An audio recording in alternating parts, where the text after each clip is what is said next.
I see one of the videos that I put up this morning, well, the only video I put up today, is getting very little views. So, you know, it's being shadow banned like crazy because they don't like the story. And I don't think it's a story about Chicago thugs. I think it's more along the lines of what I said at the end of that video about a New York mayor and a New York governor. But don't worry about it. We're going to go on to the next.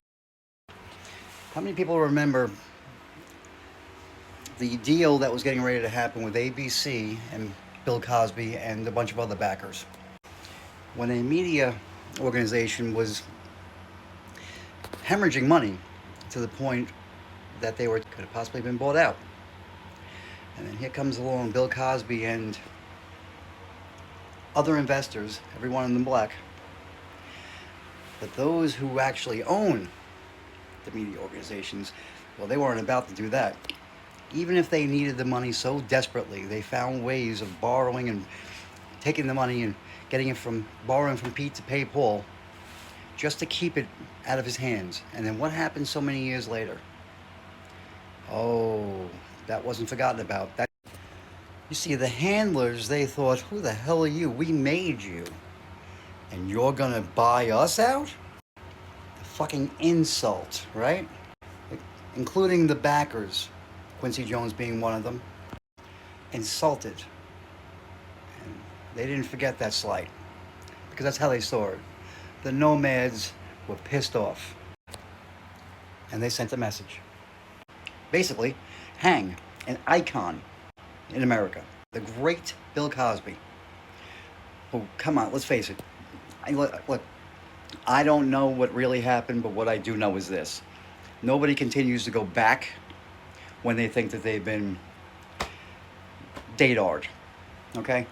When they think that they've been dadar'd and they've been deed to be dadar'd, they're not going back, which this person did. And at the epitome, at the high point in his career, women were throwing themselves at him. Come on, we have to use a little bit of common sense. So what happens? It's a hung jury the first time around. Oh, that wasn't good enough, though. No. Not for the nomads. We'll just call them nomads so they don't get mad. Maybe this one won't get shadow banned. That's what I have to do with AI anyway. I have to give coded words for people, for power players. Otherwise, even AI can't speak to me. So the nomads, if you will, well, they didn't like that hung jury.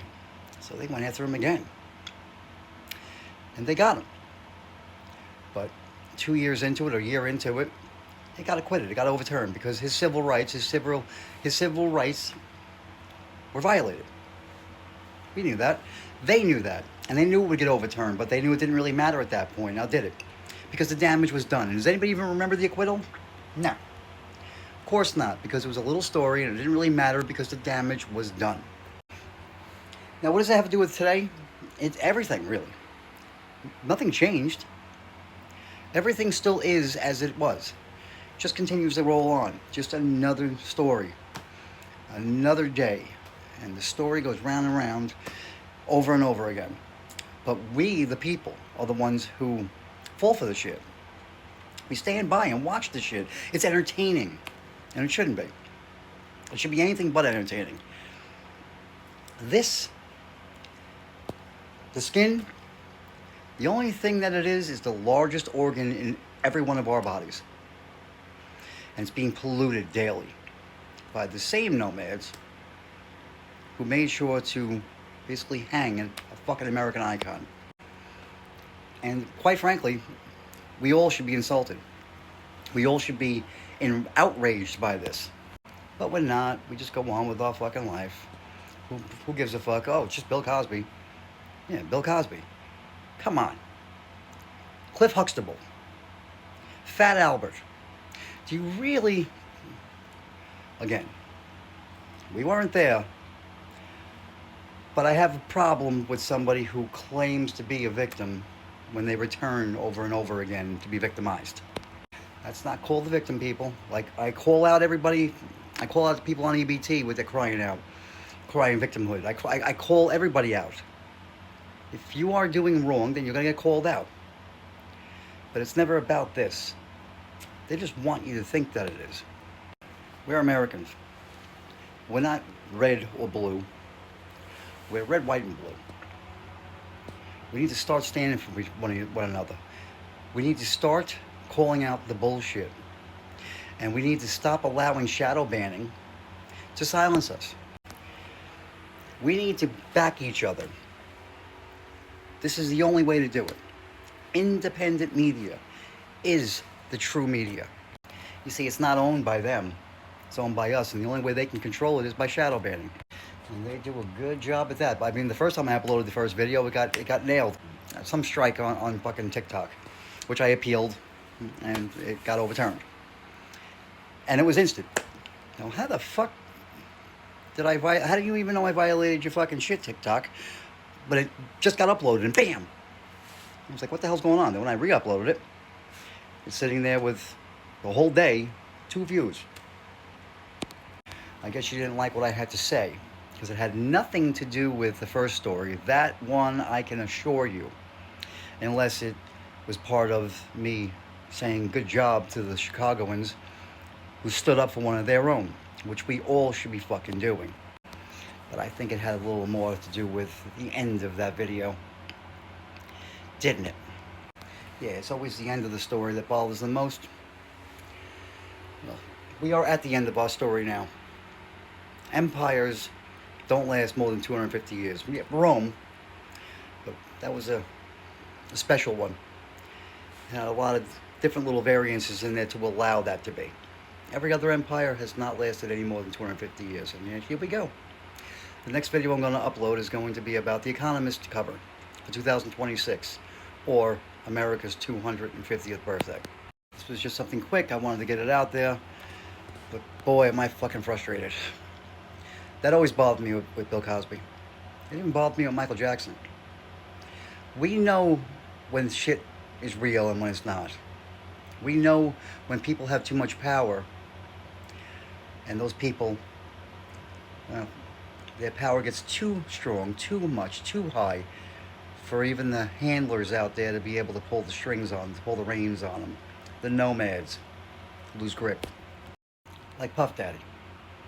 If any one of you believe that the alphabet agencies were able to collaborate a simultaneous hit in both fucking Florida and California, and everybody kept it under wraps, but the news media happened to catch live both areas, you're all fucking drunk. You're all stoned, you're all high, you're all fucking sleeping. Yet we sat there and watched it like it was real. Diddy was just part 2 of Epstein. It wasn't about Epstein either. And anything happening on a private island off the shores of America that are not a part of America don't follow American law. Follow the person who owns the island's law. You see, when you leave the shores, you have maritime law. And if you own an island out in the middle of the fucking ocean, it's your law. But we all forget about that, don't we? And we also have to remember, what do they consider America? The land that we're standing on? How about in the air? Well, a certain part of it is because there's airspace. But how about beneath the ground that you stand on? Do they consider that a part of America too? Before you answer that, do they? I'm going to go ahead and tell you the answer to that one is no. Certain depth down falls into a whole new category. Laws, constitution, shit like that does not apply. Only the ground above is part of the country. So far down, just like so far up, is not. Maritime law, people. Anyway, I had a whole lot to say here. It was pissing me off. And it was supposed to be about The Economist, and I will post that next. I just had Bill Cosby was innocent. He just insulted them by making a fucking offer. And it was the wrong race making that offer.